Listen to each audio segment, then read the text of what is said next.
things are inevitably going to go wrong. Things are going to go wrong. You cannot be perfect. We're human beings. We're going to fail. But the great thing about that is that you can actually take a negative experience and you can use it as an opportunity to outperform or to over-deliver on expectations, right? So if you own a mistake, we've spoken about this before, but it's very important, and we'll keep harping on it. If you own a mistake and then over-deliver, you're going to actually turn that person into a raving fan. Right. We've done this in our previous businesses many times. But the thing that kind of prompted it this week was Daryl's experience with his brand new Canon R50V. So, Dazza, you want to just tell us about what happened we can dig down that rabbit hole? Reasons I was buying the other camera because I didn't want to spend the 2 minutes it took to take the camera off, which is just outrageous, but it's another story.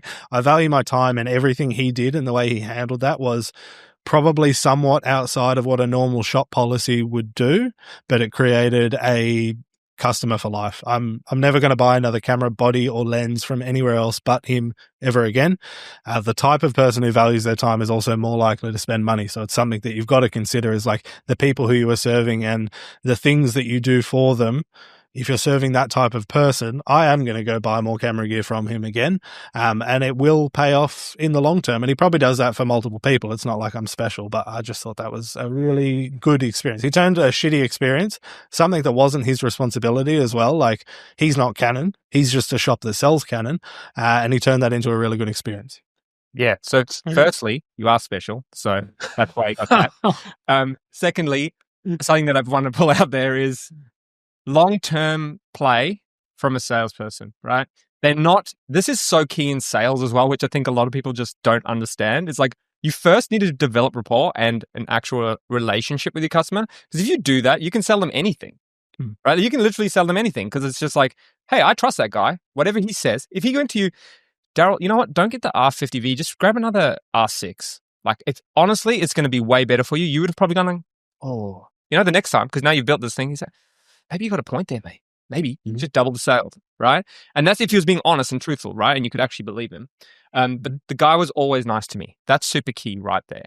Now, he owned that mistake, which isn't his, like you said. He went outside of his thing. But a lot of people just don't do this.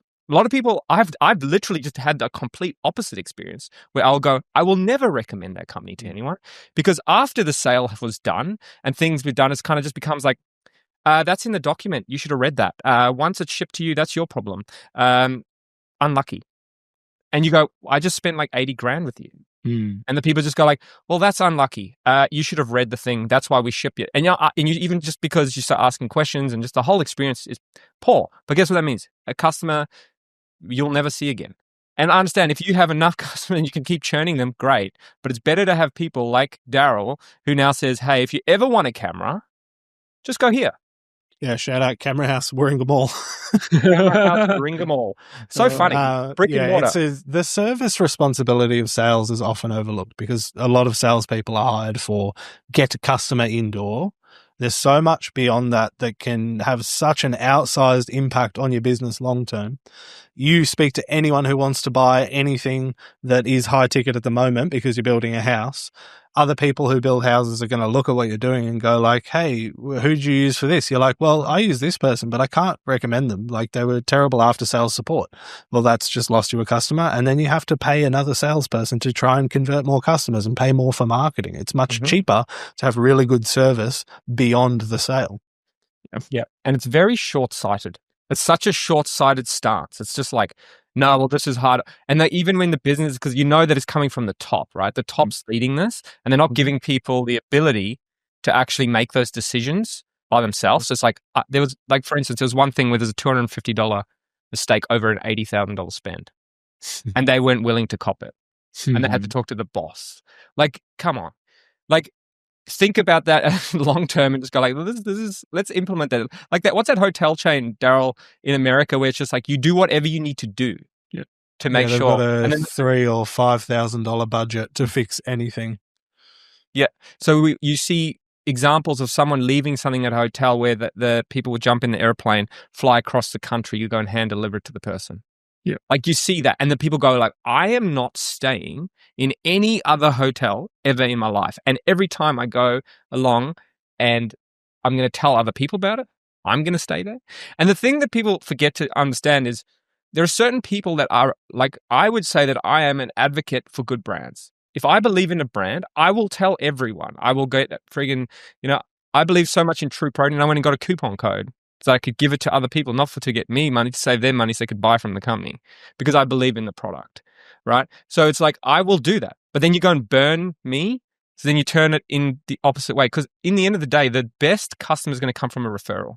Because when you refer someone, it's an instant buy. They don't sit there for months and months, long-term play. Like this guy from Camera House had to do a long play with Daryl, like long time, just be nice to him. Daryl probably came in, bought like $3 worth of stuff every now and then. That's true. It's years I've been going in there and I would spend like maybe 50, 250. I haven't bought any like big gear from him before, but he's always been nice and polite. And I was, yeah. There he goes. So you miss out on that. Yeah. By just skipping through, the small things, right? Because like I would literally go and sell and push things down people's throats, like, hey, go and do it. Now you've lost that, and you don't have that referral pattern, which is just like, hey, buy. I'm looking, okay, buy this thing. So you just help that other person. They just go insta buy, and away you go, and your business just grows, and you can see the difference. Yeah, you don't need that like, oh, you have to touch point 20 times to connect to a person. You can shortcut all of that if you just get one of their friends to recommend you. Like, you don't need all of that like pre-work done of all the content and all the things. You can skip that if you just get a referral from a friend that says they're good, go with them.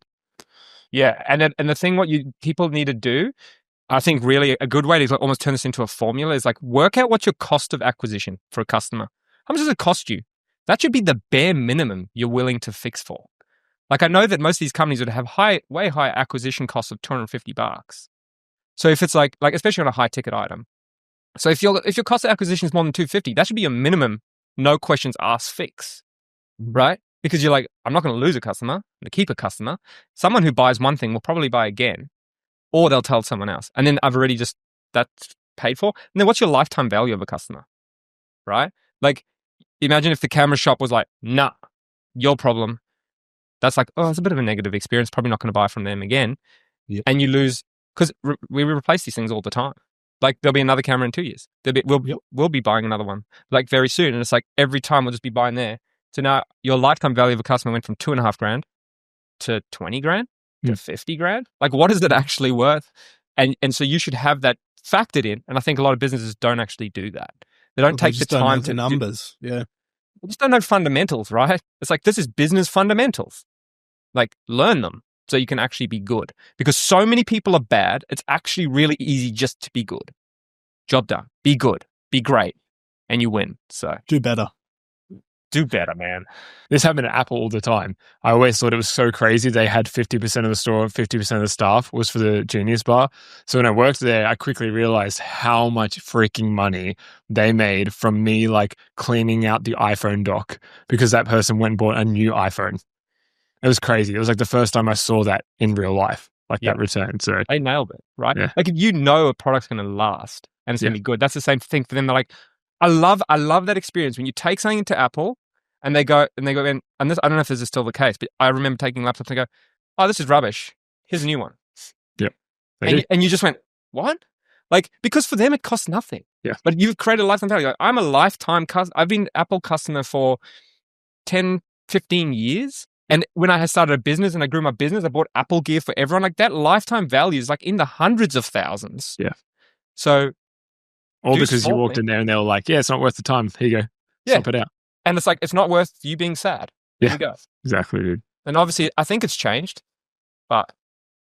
No, I mean, no, my screen was cooked. I took it in and like, they're like, sweet, we can fix it today. I was like, today?